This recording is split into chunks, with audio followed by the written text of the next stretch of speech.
Alright, welcome back to another episode. For today's session, we're going to discuss about an old subject of mine when I used to work for a mechanical contractor. Back then, it was my starting point, and I guess at one point I had to learn a little bit of the plumbing world, more specifically gravity-fed systems.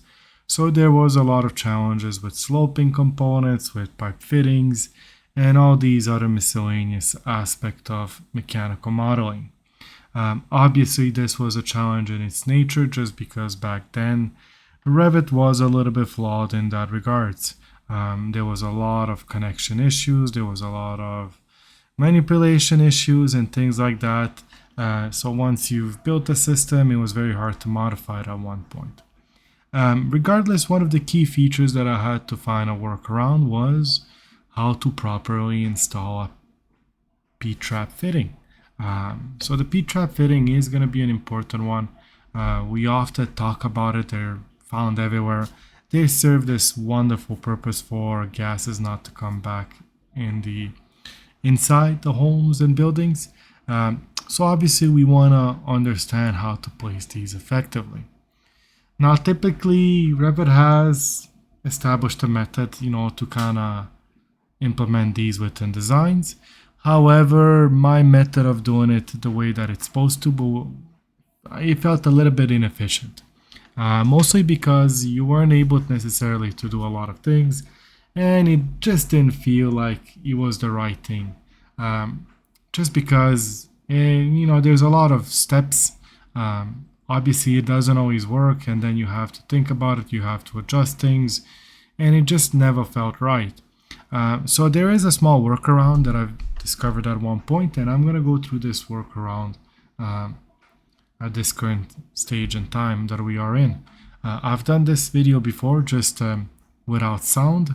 I guess initially when I started this channel, I was more experimenting on that basis. I wasn't necessarily looking to gain a lot of momentum within my channel. This was more of a let me play around. I need to learn a little bit on the video editing side. I needed to learn a little bit more on the recording side. So obviously it was a new thing to me, and I tried to experiment without sound too much, and I kind of felt like the video is outdated a little bit. So I'll try to explain this to the best of my knowledge. So the first thing that we're going to do is we're going to start off a new project, a mechanical template. Potentially we're going to start with a system template. It doesn't necessarily matter what we're going to do on this end. So what we're going to do, we're going to simulate quickly just an overall setting, and I'll say just a bunch of walls. I'll just create some generic walls. I'll create a floor. In addition to this, I'll create potentially let's just see what we have here. We are working in mechanical, so I'll just make this a little bit more realistic on this end. Nothing too difficult on this part. What I want to emphasize is mostly on the mechanical side what we're going to do. So obviously a lot of times P-traps are going to be found everywhere. For the people that don't know what P-traps are, they're going to be these fancy little components that come at the connection side of a plumbing system. So basically when you have a sink, it's going to go into a P-trap, and then only it's going to drain into the sewers. The reason for this is it needs to trap water, and that water is going to block the exhaust fumes, just the general fumes that are found within the sewer systems, not to back up within your homes. Often when a P-trap is not found within a home, you're going to have a strong odor of sulfur and other things. It's just going to smell like sewers.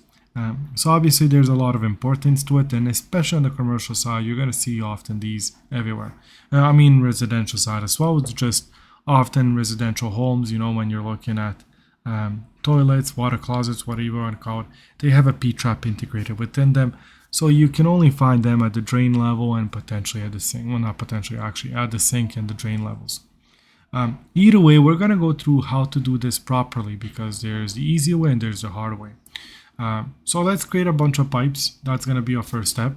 For this, we're going to use some PVC pipe. We're going to assume that our run is And let's just use a 2-inch run, and we're gonna create some fittings. So obviously I'll create anything at this stage. So what I'm gonna do is I'm just gonna load some fittings. So I don't want to go into annotation, but potentially I'm gonna go into mechanical. I'll go MEP, I'll go waterside components, and once again, just to see what I can do here, potentially I'm going into the wrong place. I want to go plumbing fixtures potentially. So I'll go MEP fixtures, and from here I'm going to create potentially a shower. These are often going to have, and there it is, we'll place it here. This feels like very tall walls, so I'll just redo this to 3 meters. Like I said, I'm just trying to simulate it a little bit. What this has, it does have a connection. For the sake of argument, I don't remember if my file is in imperial metric. So I'll just double check to see. We are working in potentially not either one of them. So plastic. This is not the type of system that I was looking for. Hopefully it's gonna have some preloaded components. PVC, all right, we have some PVC components. It's a very weird one. Either way, I'm gonna have to double check this one. But for now, this is gonna work. It's just usually I like to match this. So what I'll modify is I'll just go into this component. Wow, it does have a 1-inch radius. And I'm just wondering, why is everything in imperial? It must be because my template is in imperial. So I'll keep this here, but what I'll do is I'm going to load some metric components. And I am in the imperial. This is why it's not working. So I'll just restart this process. My apologies. I am in the imperial. How about this? So let's do default plumbing metric. There it is. Something that's gonna work wonderfully for us. And what we're gonna do is we're gonna go back into our metric template, and I'm just using metric as a basis. I could do imperial as well.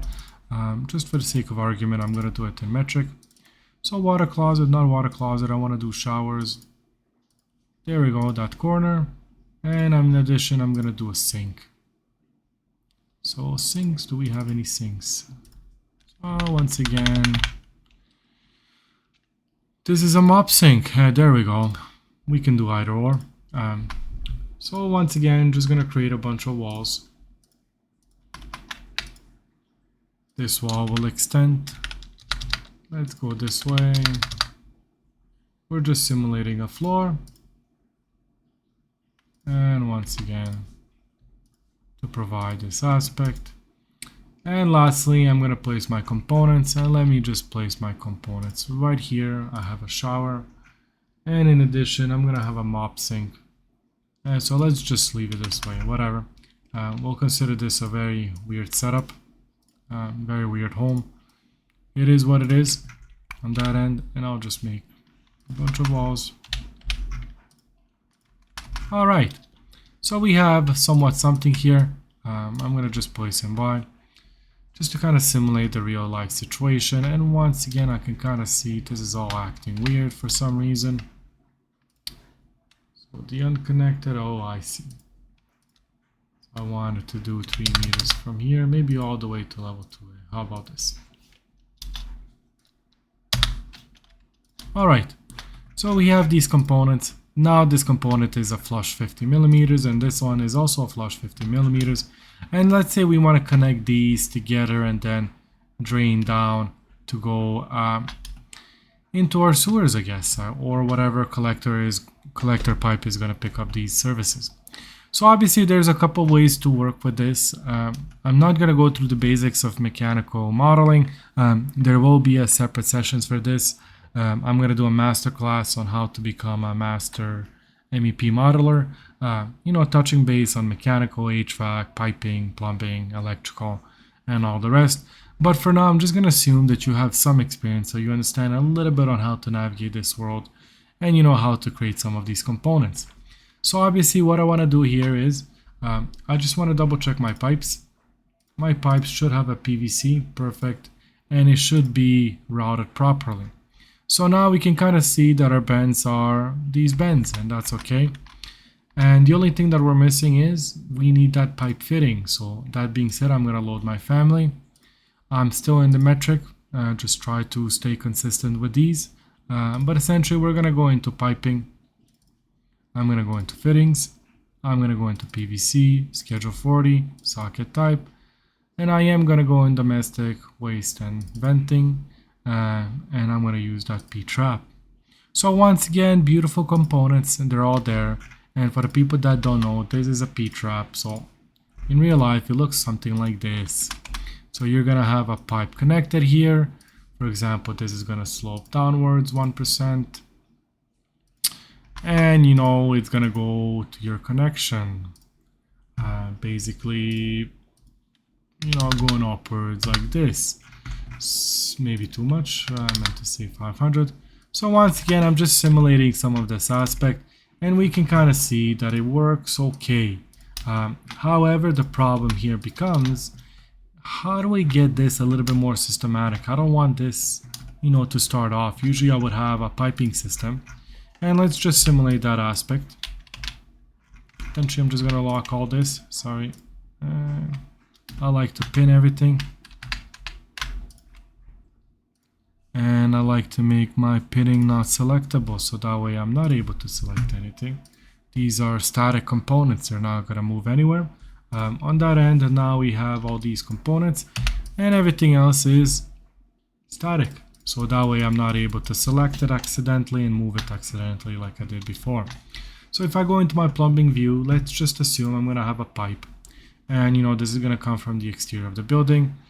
For example, I'm going to just place it in the middle, so I am running this, you know, minus 750, for example.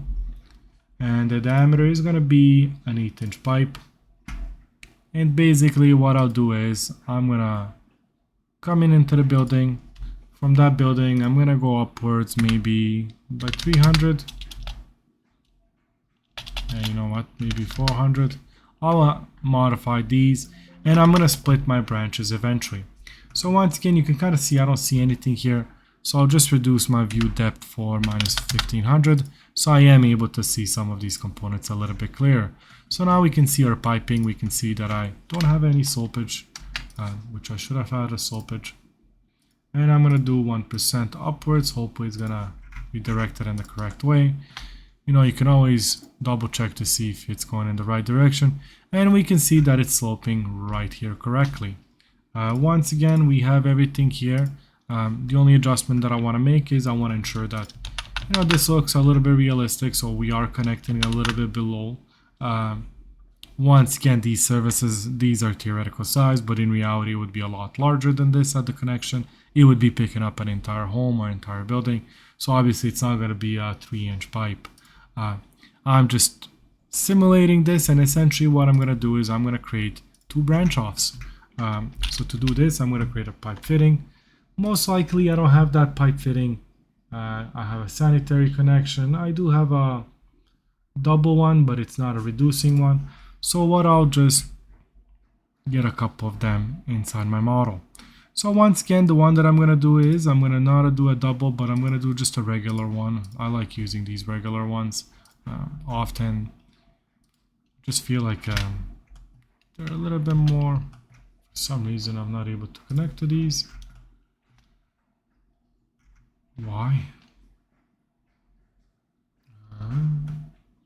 Constraint, I'm not supposed to be constraining. So that being said, I'm just gonna do it once again. I am supposed to be able to place these, and I am placing them now. So obviously this is to bring it back to where I need to. I'm creating one that's gonna be 50, I'm moving this one, and I'm also creating a 50 branch. So once again, just extending things a little bit. The idea is, you know what, let's just make it theoretical. So obviously we have one line that's going to go this way. We're going to slope it upwards. You know, we're going to go at a 90-degree angle and we're going to connect. I'm not able to connect for some reason, but we're going to figure out why I can't connect this. Once again, I want to draw up. I'm going to slope up and we're just going to go upwards till I can't no more. Not a 45-degree. And once again, I won't be able to connect for some reason, but we're going to figure out why. So obviously I am capping this. Let's just assume it this way. So for some reason this is not working, and I'm going to figure out why. It should be working. For some reason it's not allowing me to make that connection. Is it because it's pinned? Shouldn't.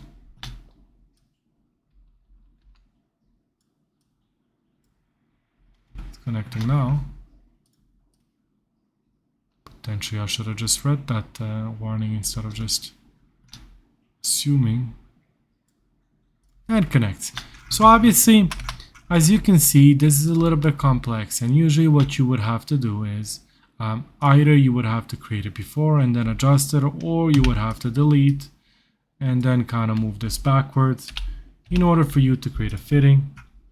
And the fitting that you're going to use is a P-trap, and then you're going to try to manipulate it. For some reason it's sticking to my floor. Why is it always sticking to my work plane? I'm having a hard time understanding this part. I'm going to hide this. I have no clue why this is here. So obviously, once again, I'll just attempt this a little bit clearer. So you can kind of see that I can place it, and then it's not in the correct location. So obviously what you have to do is you have to click on space, and this is going to change your connection point. I want to go all the way to here, and I am creating one here, but as you can see, it's going to take a little bit of manipulation until we get it right. And while I am able to get it right, it's just I have to go in one view, I have to go into another view, and even then I have to kind of align it, and then I have to connect it. Which is okay, but it's not ideal, because ideally I don't want to do all these steps. I mean, it doesn't make sense for me to do this all together. So obviously, ideally, I'd like to just change this into my correct part, and that way I would be able to change. In order for us to do this, we can, and I can change the behavior of this fitting to behave as if it's an elbow. In this case, every fitting, there is a type that it is. So when I click on Edit Family, I'm able to configure what type of component this is. So I can actually go into Edit Family here, and I can see my, my famous pipe fitting. And you can kind of see here it says part type. It's a built-in parameter, defines a subclassification for certain family categories. So once again, this is a classification. In this case, I could say that there's a transition piece, there's a union piece. So when you are creating your custom fitting families, you're able to configure where they're gonna go. So now there's a multi-port family, which I don't really like the name and what it implies. Technically, it's almost like a fancy elbow. And there's multiple parts to a P fitting, so obviously this is why they consider this a multi-port aspect. But what I want to do instead is I'm going to change this for an elbow. And the reason why I do this is because it's going to allow me to ensure that this is going to behave like that. So I want to load this back into the project. I'm not going to save it because it's going to save it back into the original components. I never change the original components. And if I'm correct, they're not allowed to be changed. So I'm going to just override this existing version and its parameters value. So once I do this, you're going to notice that I'm able to select it now in my drop down menu, and I'm able to change it. But sometimes you'll get this weird effect. And the reason why, it's because every component has a starting node and has an ending node. So based on how you connected these, it's going to behave differently. So for example, if I go the trim tool and I go up to down, I didn't use trim. This up to down, it's going to connect it, but this is going to be my starting node, and this is going to be my end node. So by default, it's going to flip it the other way around. So this is my starting node, and this is my end node. So you can kind of see that it's not doing the correct thing. However, if I go into the trim extend mode and I connect first the bottom pipe and then the top pipe, this now becomes my starting node, and this one becomes my end node. And now I can just select this and I can go into P-trap, and you can kind of see it created it automatically. So obviously this is a lot better. If I have a pipe, I just click on it and I change it. So it's very straightforward. The reason why we want to add these to the model is because they are very important in terms of clash detection and clearances. As you can see, if you have a pipe, for example, here, and you're looking at this pipe from a certain angle, you can kind of see that a 2-inch pipe, you have an additional clearance of 4 inches that you must meet. So if you have a duct running through this place, chances are it could interfere with this P-trap fitting. And often on commercial spaces where you have drains of different kinds, you're going to see P-traps right below them, below the slab. So obviously, even though they're right there, they're not taking a lot of space in terms of size. It's a 2-inch pipe. It might take enough space because of the P fitting, and often in a very crowded layout, you're going to see they're going to make a huge impact on the coordination process. I've been in situations where P-traps have caused a lot of issues. Just because ducts are running underneath, we're lacking, space above the ceiling. We're trying to maximize that efficiency and to put as many components as we can without necessarily lowering the ceiling. So it becomes very critical to have this controlled properly. So once again, there is a lot of value in having this. It's saving you a bunch of clicks, but it's very intuitive. So I can just once again demonstrate it that it's as simple as just changing this component.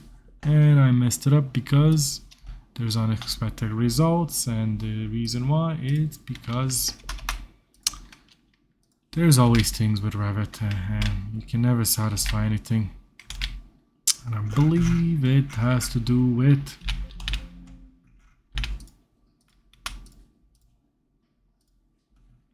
my angles. So I might have modified this a little bit. As you can tell, now it's at 2% sloping. I do want to modify this slightly. So I'll just put it back. I'll reduce the sloping. Why is this complicated? So I'll just put it back into 1%. Sometimes it does modify my sloping just so slightly.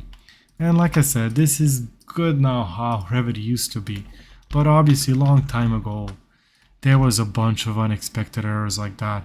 So it's just adjusting it a little bit slightly, just slightly so that we can connect this fitting to anything else. There is a configuration way that we can configure some of these things, and it's going to provide a little bit more flexibility. But for now, it's the best tool that we have at our disposal. We're talking about Autodesk Revit here. So once again, very simple in this way. Once you create your pipes, you connect it to your fixtures. You just change this, and once again, we have that same stupid error. And I believe, once again, it has to do with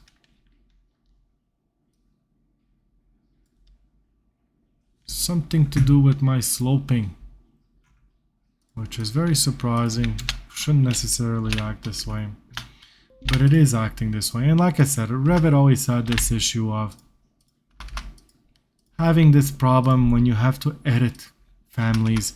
It's always giving us an issue. So once again, here we go. This is the final product. It does provide us, while we are maintaining somewhat slighter of a bigger slopage, it's okay. For most part, this is going to be sufficient. It is flexible in nature. It's not always going to be 1% exactly whatever you're using. So obviously, in real life, they're going to adjust this, to more or less that it has a sufficient slope. There's a minimal slope, so if it's more, that's okay. So once again, hopefully you've enjoyed this session, and I'll see everybody in the next episode.